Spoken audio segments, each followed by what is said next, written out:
நேரத்திலே மைத்துவித்து பாடி ஆராய்ச்சி சமூகத்திலே ஜீவனுள்ள வார்த்தைகளை கேட்கும்படியாக எங்களை ஆண்டவரை ஒருமனப்படுத்தி இந்த இடத்திலே கூட்டை தருக்காய் நமக்கு நன்றி பேசுகிற அடியேனே நிறைய வார்த்தைகளை கேட்கிற ஒரு விமர்சனங்களை மலை தொட்டு கொடுக்கிறேன் இயேசு நாமத்திலே பிதாவே.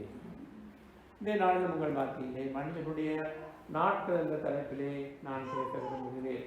மனுஷனுடைய நாட்கள் என்று வேதம் அப்படின்னு சொன்னால் மனிதனுடைய நாட்கள் என்று வேதம் சொல்லும் பொழுது மனிதன் உலகத்திலே வாழும் நாட்களை மனிதனுடைய நாட்கள் என்று வேதம் சொல்கிறது. எனவே மனுஷனுடைய நாட்கள் எப்படிப்பட்டது என்பதை இந்த வேத வசனம் இன்றைக்கு நாங்கள் சங்கீதத்திலே வாசித்த சங்கீதத்தான் இந்த வசனம் இருக்கிறது. 103 சங்கீதம் 15-16 ஆகிய வசனத்தை வாசிப்போம். மனுஷனுடைய நாட்கள் புல்லுக்கு ஒப்பாயிருக்கிறது, வெளியில் புஷ்பத்தை போல் பூக்கிறான். காற்று அதன் மேல் வீசின உடனே அது இல்லாமல் போயிற்று, அது இருந்த இடமும் இனி அதை அறியாது என்று சொல்லப்படுது. மனிதனுடைய நாட்கள் எப்படி வேதாகமும் ஒப்பிடுகிறது. புல்லுக்கு ஒப்பாயிருக்கிறது, வெளியில் பூவுக்கும் புல்லுக்கும் பூவுக்கும் ஒப்பான வாழ்க்கை.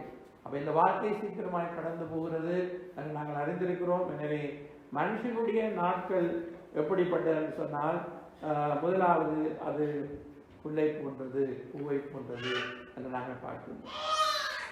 வேதாகமம் ஒரு மனுஷன் அதாவது இந்த உலகத்திலே பிறப்பொன்று இருக்கும் என்றால் பிறப்பும் இருக்கத்தான் செய்கிறது. அதைத்தான் எபிரேயர் 9:27 நாங்கள் வாசிக்கலாம். அன்றியும் ஒரே தரம் மரிப்பதும் பின்பு நியாயத்தீர்ப்படைவதும் மனுஷனுக்கு நியமிக்கப்பட்டிருக்கிறபடியே மனுஷனுக்கு மரணம் நியமிக்கப்பட்டிருக்கிறது. பாருங்கள், அதை நாங்கள் புரிந்து கொள்ள வேண்டும். பிறப்பு அதாவது இந்த உலகத்திலே பிறப்பை பற்றி வேதம் 139 சங்கீதத்திலே சொல்லும் பொழுது பிரமிக்கத்தக்க அதிசயமான படைப்பு என்று சொல்லப்படுகிறது. பிரமிக்கத்தக்க அதிசயமான படைப்பு. நாங்கள் ஒவ்வொருவரும் தனித்துவம் வாய்ந்தவர்கள். எங்களுடைய ஒவ்வொரு அந்த கைரேகைகளும் வித்தியாசமாக இருக்கிறது. ஒவ்வொரு இதுகளும் வித்தியாசமாக. அப்ப தேவன் தனித்தன்மையாய் எங்களை இந்த உலகத்திலே படைத்திருக்கிறார். நாங்கள் இந்த உலகத்திலே பிறந்தது என்ன சொல்கிறது, கட்சிகளாய் நடந்த ஒரு விபத்து அல்ல. அது தேவனால் முன்குறிக்கப்பட்டு அவர் இந்த உலகத்திலே நாங்கள் ஒரு நோக்கத்தோடு தேவன் எங்களை இந்த உலகத்திலே பிறக்க வைத்திருக்கிறார். எனவே இந்த வாழ்க்கை என்பது குறுகினதான். அந்த குறுகிய நாட்களிலே நாங்கள் எப்படி வாழ்ந்து முடிக்க வேண்டும் என்பதை கற்றுக்கொள்வதுதான் மனிதனுக்கு அது நல்லதாக காணப்படுகிறது. வேதம் சொல்வது நீதிமொழிகள் 10:27 வாசிக்கலாம். கர்த்தருக்கு பயப்படுதல் ஆயுசு நாட்களை பெருக பண்ணும், துன்மார்க்கருடைய வருஷங்களோ குறுகிப்போம். பாருங்கள், கர்த்தருக்கு பயப்படுதல் தான் ஆயுசு நாட்களை பெருக பண்ணும். அப்ப மனிதனுடைய நாட்கள் அங்கே ஆயுசு நாட்கள். தேவன் மனிதர்களுக்கு தீர்க்காயுசை, தமிழிலே தீர்க்காயுசம் சொல்வார், அதுக்கு அழிக்கிற தேவனாக இருக்கின்றார். அப்ப இது துன்மார்க்கருடைய வருஷங்கள் தான் குறுகி போகும் என்று சொல்லப்படுகிறது. அப்ப தேவனுடைய பிள்ளைகளுக்கு நீடித்த நாட்களுக்கு தேவன் கொடுக்கிறார், திருப்தியாகும் என்று சொல்கிறார். எனவே தேவனுடைய பிள்ளைகள் முதலாவது கடவுளுக்கு நாங்கள் பயந்து வாழ வேண்டும். அப்படி இருந்தால் ஆண்டவர் தீர்க்காயுசை பெருக பண்ணுவேன் என்று சொல்லி இருக்கிறார். எனவே நாங்கள் கர்த்தருக்கு பயந்து வாழுகிறோம். அப்போ முதலாவது நாங்கள் இந்த உலகத்தை புரிந்து கொள்ள வேண்டும் என்று சொன்னால், நாங்கள் உணர்ந்து கொள்ள வேண்டும் என்று சொன்னால், நாட்கள் எங்களுக்கு கொடுக்கப்பட்ட நாட்கள் அது நிலையற்றது. சங்கீதம் 39:4-7 வரை நாங்கள் வாசிக்கும் பொழுது, கர்த்தாவே, நான் எவ்வளவாய் நிலையற்றவன் என்று உணரும்படி என் முடிவையும் என் நாட்களின் அளவு இவ்வளவு என்பதையும் எனக்கு தெரியும். இதோ என் நாட்களை 4 விரற்கடை அளவாக்கினேன். என் ஆயுசு உமது பார்வைக்கு இல்லாதது போலிருக்கிறது. எந்த மனுஷனும் மாயையே என்பது நிச்சயம். வேஷமாகவே மனுஷன் திரிகிறான், விருதாவாகவே சஞ்சலப்படுகிறான். ஆஸ்தியை சேர்க்கிறான், யார் அதை வாரிக்கொள்ளுவான் என்று அறியான். இப்போதும் ஆண்டவரே, நான் எதற்கு எதிர்பார்த்திருக்கிறேன், நீரே என் நம்பிக்கை. பாருங்கள், நாட்கள் நிலையற்றது. அப்ப இந்த நிலையற்ற நாட்கள் அதாவது என்பதை உணர்ந்து கொள்ளும்படியாக இந்த சங்கீதக்காரன் அந்த ஆண்டோடத்திலே, ஆண்டவரே ஞான இருதயம் எங்களுக்கு தாரும், நாட்களை எண்ணுகிற ஒரு அறிவை தாரும் என்று சங்கீதக்காரன் சொல்வதை நாங்கள் பார்க்கின்றோம். அப்ப இந்த உலகத்திலே நாட்கள் நிலையற்றது. எனவே இந்த நம்பிக்கை நாங்கள் ஆண்டோர் மீது நாங்கள் வைத்திருக்க வேண்டும். அதுல பாருங்கள் மனிதன் எப்படி வாழுகிறானா, அதாவது வேஷமாக வாழுகிறான், விருதாவாக வீணாக சஞ்சலப்படுகிறான், ஆஸ்தியை சேர்த்து வைக்கின்றான், யாரை வாரிக்கொள்ளுவார்கள் அறியாமல் வாழுகிறான். அப்ப அந்த அதாவது இந்த உலகத்திலே ஐஸ்வர்யம் நாங்கள் இருப்பது தவறு என்று சொல்லவில்லை. ஐஸ்வர்யத்தின் மேலே எங்களை நம்பிக்கை வைப்பதுதான் தவறு. இந்த சொத்துக்கள் எங்களை காப்பாற்றும் என்றால் அது வீழ்புற நம்பிக்கை. இருக்கு. எங்களுக்கு ஆசீர்வாதம், கடவுள் கொடுத்த ஆசீர்வாதங்கள் திரளாய் இருக்கின்றது என்று சொன்னால் அதுக்கு கர்த்தருக்கு ஸ்தோத்திரம். கடவுள் எங்களுக்கு வித்தியாசமான முறையில் ஒவ்வொரு மனிதரையும் அவர் பொருளாதார ரீதியை ஆசீர்வதிக்கிறார். அப்ப இதை நாங்கள் புரிந்து கொள்ள வேண்டும் என்று சொன்னால் இவைகள் எல்லாம் வேஷமான ஒரு வாழ்க்கை வீணாக சஞ்சலப்பட்டு ஆசையை தெரிந்து வைத்து அதை யார் வாடிக்கொண்டு போவார் அறியாமல் இருந்தால், கடவுள் நம்பிக்கை இல்லாமல் வாழ்ந்தால், சங்கீதக்காரன் சொல்வார், இப்பொழுதும் தேவனே நீரே நம்பிக்கை. அப்ப முதலாவதற்கு ஆண்டவரிடத்திலே நம்பிக்கை இருக்கும் பொழுது இருக்க வேண்டும். நாங்கள் உணர்ந்து கொள்ள வேண்டும் அந்த வாழ் நாட்கள், மனிதனுடைய நாட்கள் நிலை அற்றது என்று நாங்கள் புரிந்து கொள்வோம். இரண்டாவதாக நாட்கள் குறுகினது என்று நாங்கள் பார்க்கிறோம். குறுகிய காலம் தான். சங்கீதம் 90:10-12 வாசிப்போம். எங்கள் ஆயுசு நாட்கள் 70 வருஷம், பலத்தின் மிகுதியால் 80 வருஷமாய் இருந்தாலும் அதன் மேன்மையானது வருத்தமும் சஞ்சலமுமே. அது சீக்கிரமாய் கடந்து போகிறது, நாங்களும் கடந்து போகிறோம். உமது கோபத்தின் வல்லமையையும் உமக்கு பயப்படத்தக்க விதமாய் உமது உக்கிரத்தையும் அறிந்து கொள்கிறவன் யார்? நாங்கள் ஞான இருதயம் உள்ளவர்கள் ஆகும்படி எங்கள் நாட்களை என்னும் அறிவை எங்களுக்கு போதித்தரும். அப்ப இங்கேயும் மோசே ஜெபத்திலே வந்து அதே தான் சொல்கிறார். நாங்கள் ஞான இருதயம். எதுக்கு ஞான இருதயம் வேணும்? நாட்களை எண்ணும் அறிவு. அதாவது மனிதனுக்கு கொடுக்கப்பட்ட நாட்கள் இவ்வளவுதான், 80 வருஷம் பலத்தின் மீதினால் அதுக்கு மேலே இருந்தாலும் அது வருத்தமும் சஞ்சலமும். பிரசங்கியின் புத்தகத்திலே இறுதி அதிகாரத்தில் நீங்கள் பார்த்தால், உன் வாலிப பிராயத்திலே சிருஷ்டிக்கிற இணை தீங்கு நாள் வருவதற்கு முன்பு, உனக்கு சரீரத்திலே பலன் குன்றி போவதற்கு முன்பு உன் மனிதனுடைய சரீரம் எப்படி அங்கே குன்றி போகும் என்பதை அங்கே பிரசங்கி இறுதி அதிகாரத்திலே அங்கே சொல்லப்படுகிறது. அப்ப இது வந்து இளமையில் இருக்கிற பலன்களுக்கு எப்பொழுதுமே இருக்காது. அப்ப இந்த பலன் இருக்கிற நாளிலே வாலிப பிராயத்திலே சிருஷ்டிகர்த்தரை நினைக்க வேண்டும் என்று ஆண்டவர் சொல்லி இருக்கிறார். எனவே பலத்தின் மிகுதியினால் அது 80 அதற்கு மேலே இருந்தால் அது வருத்தமும் சஞ்சலமும் என்று சொல்லப்படுகிறது. நாங்கள் புரிந்து கொள்ள வேண்டும், மனிதனுடைய நாட்கள் குறுகினது. அது நிலையற்றது மாத்திரமல்ல, குறுகின நாட்கள் என்று நாங்கள் பார்க்கின்றோம். மூன்றாவதாக மனிதனுடைய நாட்கள் போராட்டம் நிறைந்தது. யோபுவின் புத்தகத்திலே வாசிக்கின்றோம். 7வது அதிகாரம் 1-3 வரை. பூமியிலே போராட மனுஷனுக்கு குறிக்கப்பட்ட காலம் உண்டல்லவா? அவன் நாட்கள் ஒரு கூலிக்காரன் நாட்களை போல் இருக்கிறதல்லவோ? ஒரு வேலையால் நிழலை வாஞ்சித்து ஒரு கூலிக்காரன் தன் கூலியை வர பார்த்திருக்கிறது போல மாயையான மாதங்கள் என்னுடைய சுதந்திரமாகி சஞ்சலமான ராத்திரிகள் எனக்கு குறிக்கப்பட்டது. பாருங்கள், பூமியிலே போராட மனிதனுக்கு குறிக்கப்பட்ட காலம் உண்டல்லவோ? அவன் நாட்கள் ஒரு கூலிக்காரன் நாட்களை போல் இருக்கிறது அல்லவோ?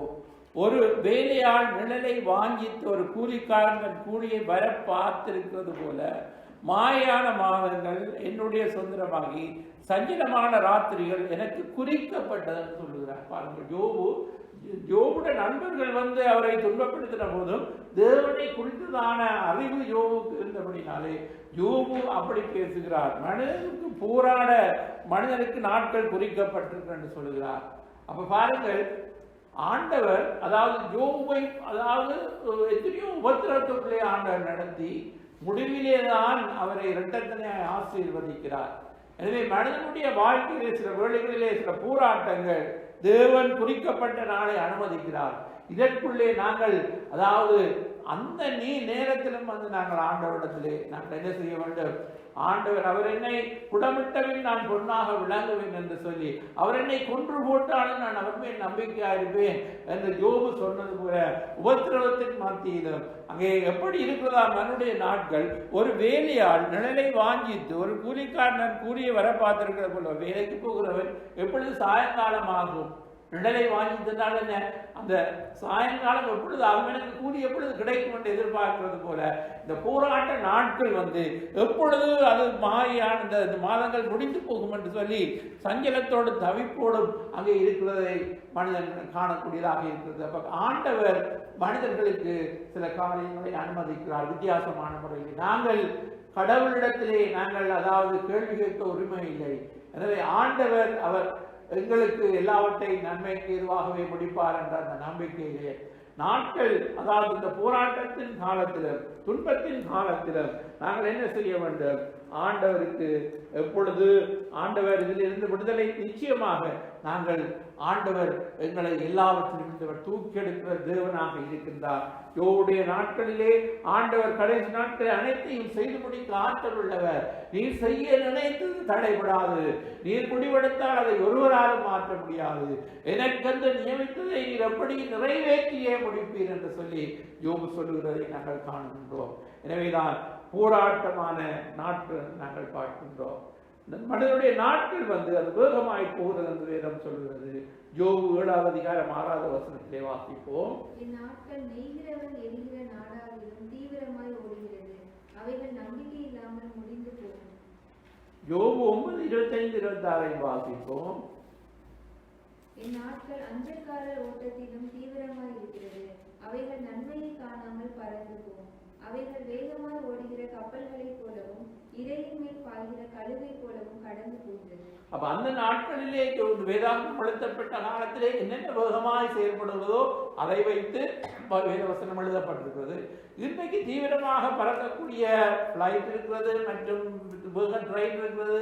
அவைகள் எல்லாம் ஒப்பிட்டு இந்த நாளிலே வேதாகம் எழுதினால் அப்படி எழுத முடியுமானால் அந்த நாட்களிலே நாட்கள் எய்கிற நெசவு செய்கிற அந்த நாடாவிலும் வேகமாய் ஓடுகிறதா, அஞ்சலோட்டம் ஓடுகிறவன் ஓட்டத்திலும் வேகமாய் ஓடுகிறது, கப்பலுக்கும் வேகமாய் ஓடுகிறது அப்படின்னு எல்லாம் எழுதப்பட்டிருக்கிறது. எல்லாவற்றையும் நாங்கள் ஒப்பிட்டு பார்த்தால் என்னத்தை புரிந்து கொள்கிறோம் என்றால் அது தீவிரமாய் கடந்து செல்கிறது. பாருங்கள், இந்த நாட்களிலே நாட்கள் நாங்கள் சொல்லுவோம் எப்படி இந்த வருடம் போய்விட்டு தெரியவில்லை என்று சொல்லுகிறோம். இப்பொழுதுதான் கிறிஸ்துமஸ் வந்தது, அடுத்த கிறிஸ்துமஸ் எப்படி வந்தானே எங்களுக்கு தெரியவில்லை என்று சொல்லுவோம் அல்லவா? தீவிரமாய் மனிதன் பிஸியாக இருக்கிற பாட்டினாலே அப்படி தெரிகிறது. இப்போ கடைசி நாட்களிலே மனிதர்கள் இன்னும் அதாவது நேரம் கிடைப்பது அரிதாக காணப்படுகிறது. எனவே நாட்கள் ஓடிக்கொண்டிருக்கிறது. அப்ப நாங்கள் புரிந்து கொள்ள வேண்டும், நாட்கள் வேகமாய் போய் ஓடும். நாங்கள் திடீரென்று அடுத்த பிறகு பார்த்துக் கொள்வோம்னா அது அப்படியே போய்கொண்டே இருக்கு நாள். அப்ப நாங்கள் என்ன செய்ய வேண்டும்? இன்றைக்கு இந்த நேரம் இந்த மனத்தியாளர் எனக்கு கொடுக்கப்பட்டிருக்கிறது. இந்த தருணத்தை நான் செயல்படாவிட்டால், இந்த தருணத்தை நான் சிந்தித்து செயல்படாவிட்டால், இது சிந்திக்கும் காலம், செயல்படும் நேரம். எனவே இந்த தருணங்களை நாங்கள் நழுவவிட்டால், வாய்ப்புகளை நழுவவிட்டால் இன்னொரு சந்தர்ப்பம் எங்களுக்கு கிடைக்கும் என்று நாங்கள் எதிர்பார்க்க முடியாது. இன்றைக்கு கொடுக்கப்படுகிற தருணங்கள் அதைத்தான் வேதம் சொல்வது, நாட்கள் பொல்லாதானால் காலத்தை பிரயோஜனப்படுத்திக் கொள்ளுங்கள். அப்ப யூஸ் பண்ணி இந்த சந்தர்ப்பத்தை நான் பிரயோஜனப்படுத்திக் கொள்ளாவிட்டால் இந்த சந்தர்ப்பம் எனக்கு திருப்பி கொடுக்கப்படும் ஒன்று தெரியாது. எனவே இந்த நாட்கள் வேகமாய் போகிறது. அந்த வேகமாய் ஓடுகிற நாட்களிலே நாங்கள் தருணங்களை நாங்கள் பயன்படுத்திக் கொள்வோம் நாங்கள் பார்க்கின்றோம். அப்ப நம்முடைய வாழ்க்கை வேதாகமம் நமக்கு என்ன ஆலோசனையை சொல்லி தர விரும்புகிறது? இந்த உலகத்திலே நாங்கள் வாழ்கிற வாழ்க்கை அது என்னத்தை பார்த்தோம்? அது நிலையற்றது, நிரந்தரம் இல்லாதது, நிலையற்றது. அது குறுகின நாட்கள் என்று நாங்கள் பார்த்தோம் சங்கீதம் 90. அடுத்த நாள் அது போராட்டம் நிறைந்த நாட்கள் என்று நாங்கள் பார்க்கிறோம். என்னுடைய நாட்கள் அது வேகமாய் கடந்து போகிறது என்று நாங்கள் பார்க்கின்றோம். இப்படி எல்லாம் இருக்கிறபடினாலே வேதாகமம் நமக்கு சொல்லுகிற ஆலோசனை என்ன? அப்போஸ்தலனாகிய பவுல் தீமோத்தேயுவுக்கு எழுதும் பொழுது அதில் சில ஆலோசனைகளை சொல்லும் பொழுது அது இன்றைக்கு நமக்கு தான் அது பொருந்தும். அந்த கடிதங்கள் வேதத்தில் எழுதப்பட்டிருக்கிறது என்று நாங்கள் அதை அலட்சியம் பண்ணாமல் அது இன்றைக்கும் திருச்சபையிலும் அல்லது மனிதர்களுக்கு அது தேவையான வார்த்தைகளை தான் இந்த வேதாகமத்திலே சொல்லப்பட்டிருக்கிறது. அந்த ஆலோசனை பவுலால் தீமோத்தேயுவுக்கு சொல்லப்பட்டது மாத்திரமல்ல, நமக்கும் அது உரித்தாக இருக்கிறது. எனவே அந்த ஆலோசனைகளை நாங்கள் பார்க்கும் பொழுது 1 தீமோத்தேயு 6வது அதிகாரம் 6 - 12 வரை வாசித்து பார்க்கும் பொழுது வாசிங்கள். போதுமென்ற மனதுடனே கூடிய தேவ பக்தியை மிகுந்த ஆதாயம். உலகத்திலே நாம் ஒன்றும் கொண்டு வந்ததும் இல்லை, இதிலிருந்து நாம் ஒன்றும் கொண்டு போவதும் இல்லை என்பது நிச்சயம்.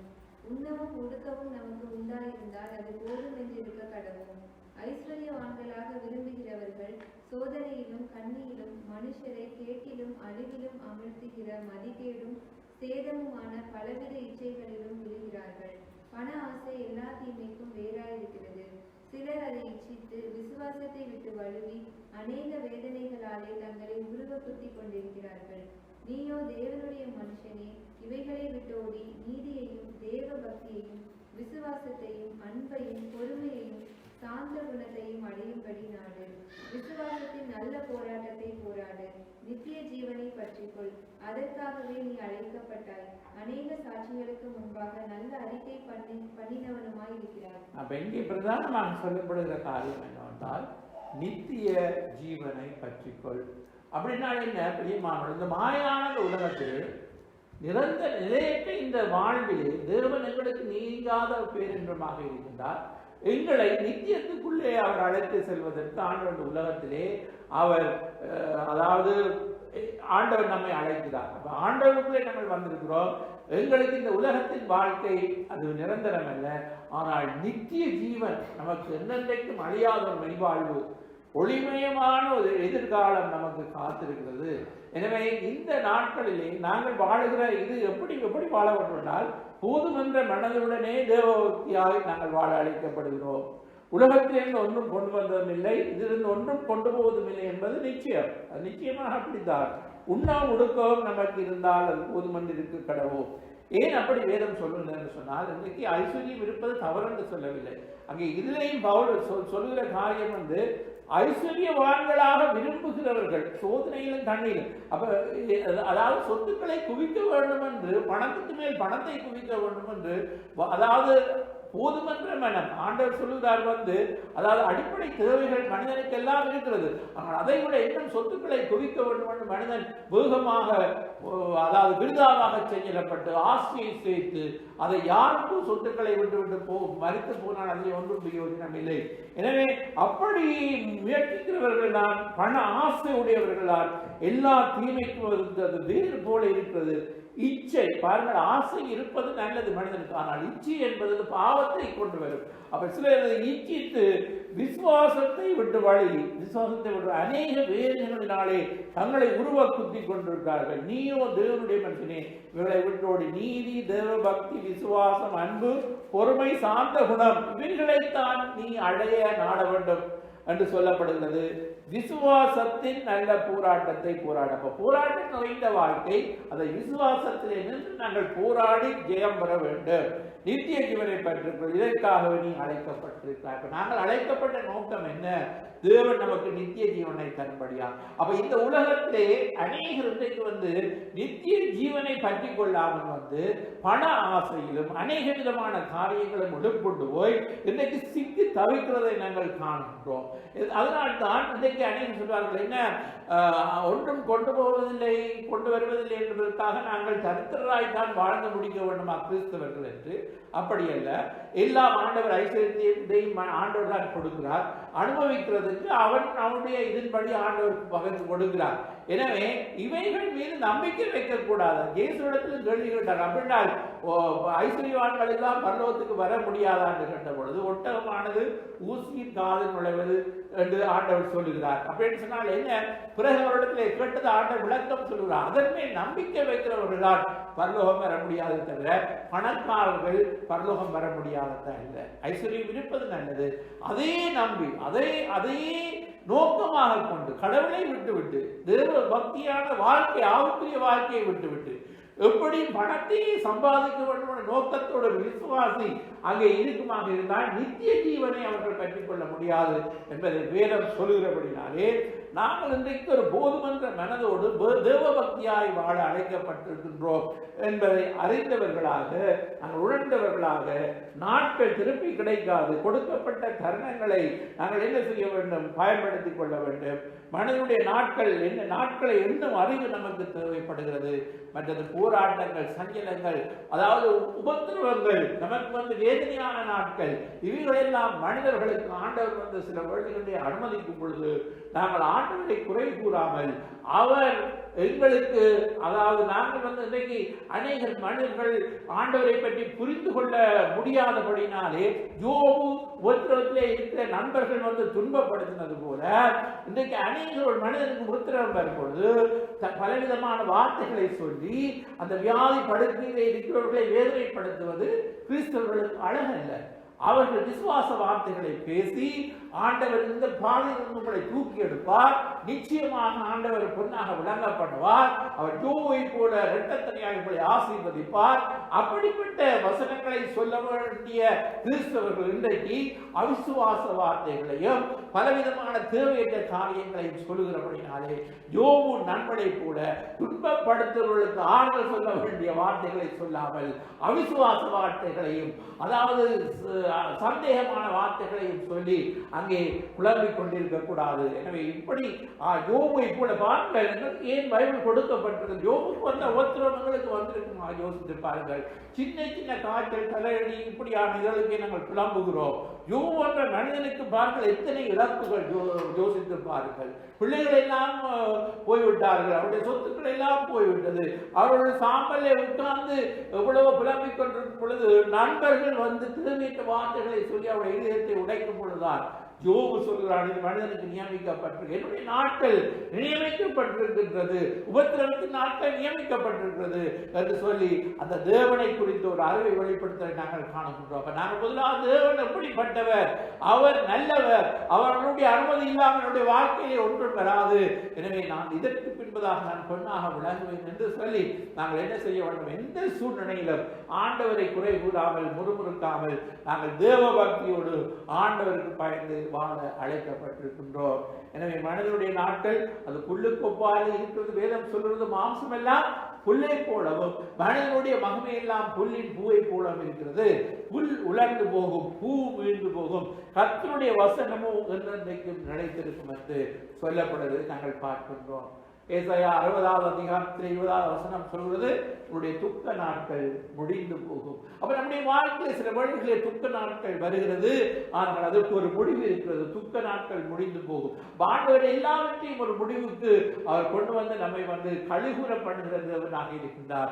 நம்முடைய வாழ்க்கையில தேவன் கர்த்தர்களுக்கு நித்திய வெளிச்சமாக இருக்கிறார். என்னுடைய வாழ்க்கையில் இருக்கிறாரு தொடர்ந்து இவ்வளவு துக்கத்திலேயே நாட்களை கழிப்பதில்லை.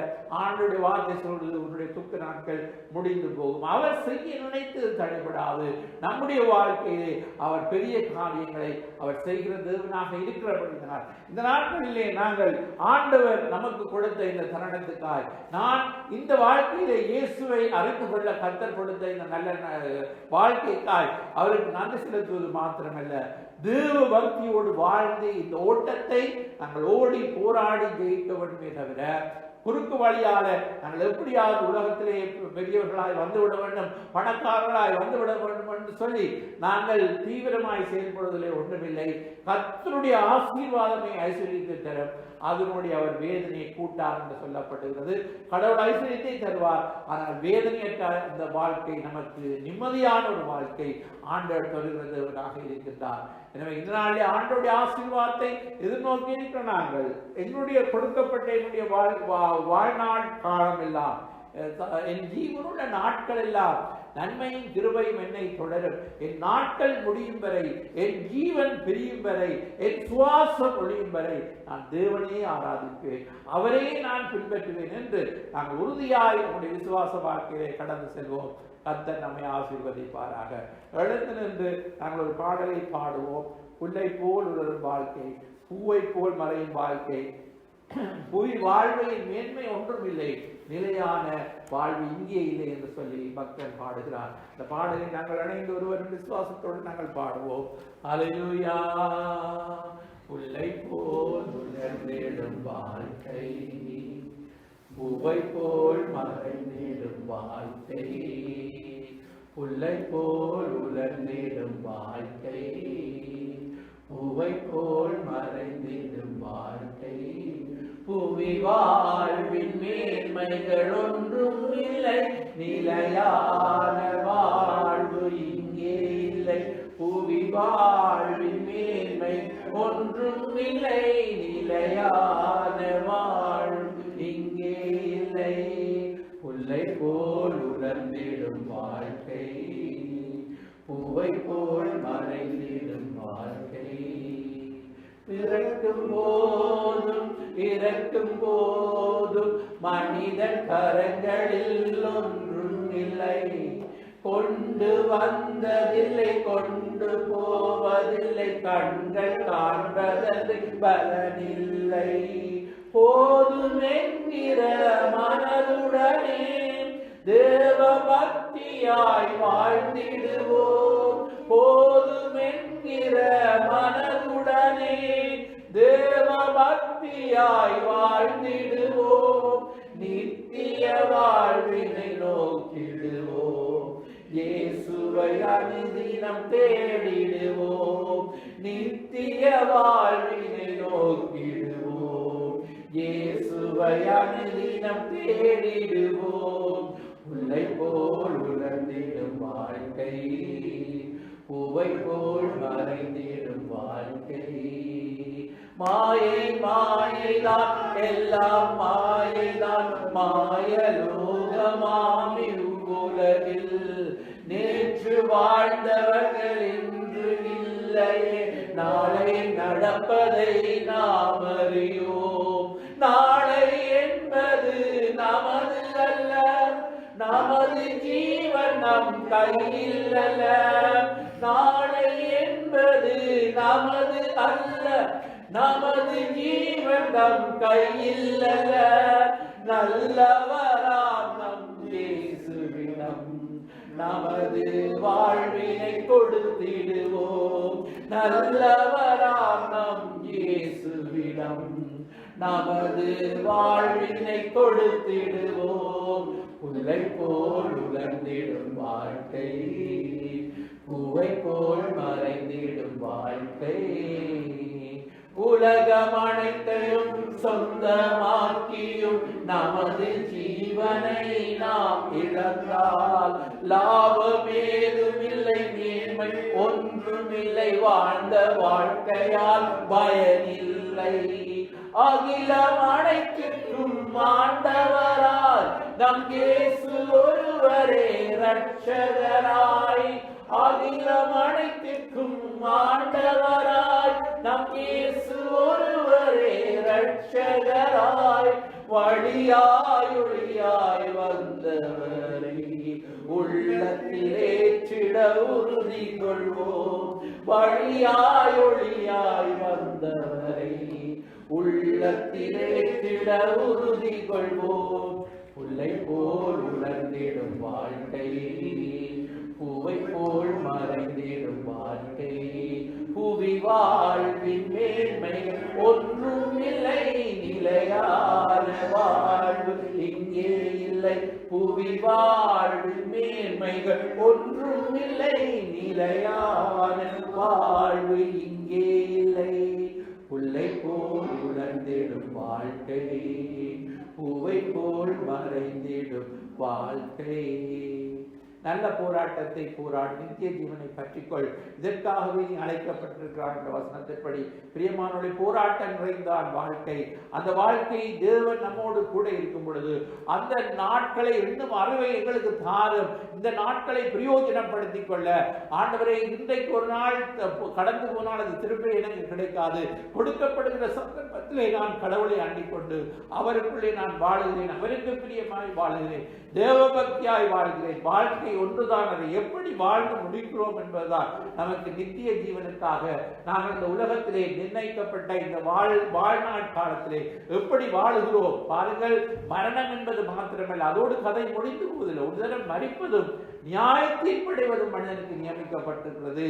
அப்ப மரித்து எப்படியும் போகலாம் என்றில்லை. ஒவ்வொரு மனிதனும் கிறிஸ்துவின் நியாயத்திற்கு முன்பதாக கணக்கொப்புவிக்க வேண்டிய நமக்கு கொடுக்கப்படுகிற இந்த வாழ்நாளில் நாங்கள் எப்படி வாழ்ந்தோம் என்று தேவன் நீதி உள்ள நியாயாதிபதியாக இருக்கின்றார். எனவே அவருக்கு முன்பதாக நாங்கள் யாருமே கணக்கு ஒப்புவித்து ஆக வேண்டும் பிரியமானவர்களே.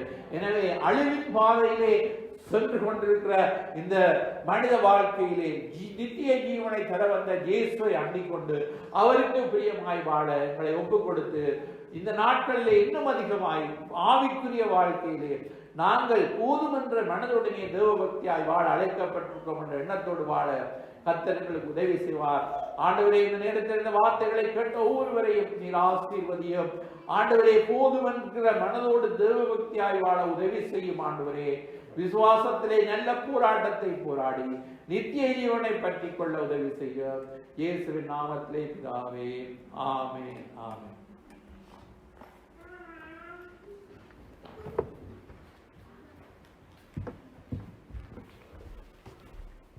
ஆராதிப்போம். கர்த்தரை ஆராதித்து நாங்கள் நிறையாக ஆசீர்வாதத்தை கூறி போகிறோம். நன்றி செலுத்துவோம். கேட்ட வார்த்தையின்படி கர்த்தருடைய நாமத்தை உயர்த்துவோம். ஹல்லேலூயா, ஹல்லேலூயா, ஹல்லேலூயா. ஸ்தோத்திரம் ஆண்டவரே. நான் உனக்கு துணை நிற்கிறேன் என்றவரே ஸ்தோத்திரம். நான் உனக்கு துணை நிற்கிறேன் என்றவரே ஸ்தோத்திரம். காலக்காரம் பிடித்து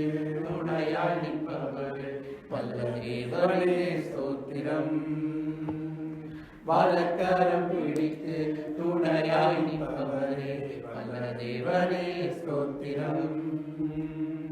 நான் உனக்கு துணை நிற்கிறேன் என்றவர் ஸ்தோத்திரம். நான் உனக்கு துணை நிற்கிறேன் என்றவர் ஸ்தோத்திரம். பாவத்தை ஜெயிக்க பரிசுத்தமாய் வாழ துணை நிற்பவரை ஸ்தோத்திரம். பாவத்தை ஜெயிக்க பரிசுத்தமாய் வாழ துணை நிற்பவரை ஸ்தோத்திரம். இரத்தத்தால் கழுவி ஆவியினால் நிரப்பி அரவணைத்தவரே ஸ்தோத்திரம். இரத்தத்தால் கழுவி ஆவியினால் நிரப்பி அரவணைத்தவரே ஸ்தோத்திரம். நான் உனக்கு துணை நிற்கிறேன் என்றவர் ஸ்தோத்திரம். நான் உனக்கு துணை நிற்கிறேன் என்றவர் ஸ்தோத்திரம். பாடுகள் ஜெயிக்க மகிழ்ச்சியாய் நான் வாழ துணை நிற்பவரே ஸ்தோத்திரம். பாடுகள் ஜெயிக்க மகிழ்ச்சியாய் நான் வாழ துணை நிற்பவரை ஸ்தோத்திரம். வார்த்தையால் கேற்றி வல்லமையால் நிரப்பி நடத்துபவரே என்று ஸ்தோத்திரம். வார்த்தையால் கேற்றி வல்லமையால் நிரப்பி நடத்துபவரே என்று ஸ்தோத்திரம். நான் உனக்கு துணை நிற்கிறேன் என்பவர் ஸ்தோத்திரம். நான் உனக்கு துணை நிற்கிறேன் என்பவர் ஸ்தோத்திரம். சாத்தானை ஜெயிக்க வெற்றியாய் என்றும் வாழ துணை நிற்பவர் ஸ்தோத்திரம்.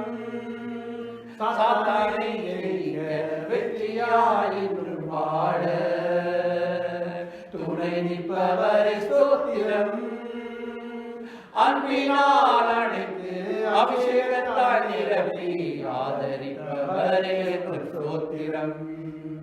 அன்பினால் அணைத்து அபிஷேகத்தால் நிரப்பி ஆதரிப்பவரே ஸ்தோத்திரம். நான் உனக்கு துணை நிற்கிறேன் என்பவர் ஸ்தோத்திரம். நான் உனக்கு துணை நிற்கிறேன் என்றவரே ஸ்தோத்திரம். நன்றி செலுத்துவோமாக. அல்லேலூயா. நன்றி. சர்வ வல்லமையுள்ள தேவனே உம்மை ஸ்தோத்திரம். அல்லேலூயா.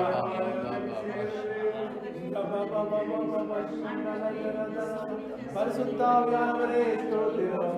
ஸ்தோத்திரமே ஸ்தோத்திரம். அல்லேலூயா. மனுஷருடைய நாட்கள் புது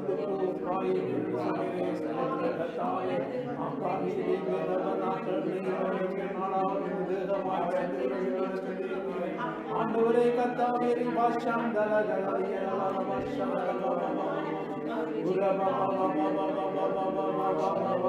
ஹalleluya hallelujah ஸ்தோத்திரம் ஸ்தோத்திரம் ஸ்தோத்திரம் ஸ்தோத்திரம். இளமை கழுகு போல புதிதாக்கி மகிழ்கின்றார். நம் இளமை கழுகு போல புதிதாக்கி மகிழ்கின்றார். ஓடினாலும் நடந்தாலும் பலன் குறைவதில்லை. நாம் ஓடினாலும் நடந்தாலும் பலன் குறைவதில்லை. கர்த்தர் செய்த நன்மைகளை ஒரு நாளும் மறவாதே. கர்த்தர் செய்த நன்மைகளை ஒரு நாளும் மறவாதே. ஆத்துமாவே நன்றி சொல்லு உள்ளத்தோடே. ஆத்துமாவே நன்றி சொல்லு உள்ளத்தோடே. கர்த்தர் செய்த நன்மைகளை ஒரு நாளும் மறவாதே. கர்த்தர் செய்த நன்மைகளை ஒரு நாளும் மறவாதே. கர்த்தர் செய்த நன்மைகளை ஒரு நாளும் ஜெபம் செய்வோம். இரக்கமுள்ள நல்ல பிதாவே, இந்த அருமையான நாளுக்காய் நன்றி செலுத்துகிறோம். நான் கர்த்தாவே அப்பா இந்த இடத்துல கூடி வந்து நம்மை ஆராதிக்க கிருபை செய்தீங்க ஆண்டவரே. அப்பா இந்த நெருக்கடியான சூழ்நிலையில் கர்த்தாவே நாம் நம்மை ஆராதிக்க ஆண்டவரே ஒரு நேரத்தை உங்களுக்கு கொடுத்தீங்க, அதுக்காக நன்றி செலுத்துகிறோம். இந்த இடத்துல வந்து கர்த்தரை ஆராதித்த ஒவ்வொரு பிள்ளைகளும் பலப்படுத்தி ஆசீர்வதிங்க ஆண்டவரே. எல்லா விதமான நோயின் வேதனைகளிலிருந்து நீங்க விடுதலை கொடுத்த ஆண்டவரே. சகல நோய்களின் சிலுவையிலே எங்களுக்காக சுமந்து வைத்தவரே.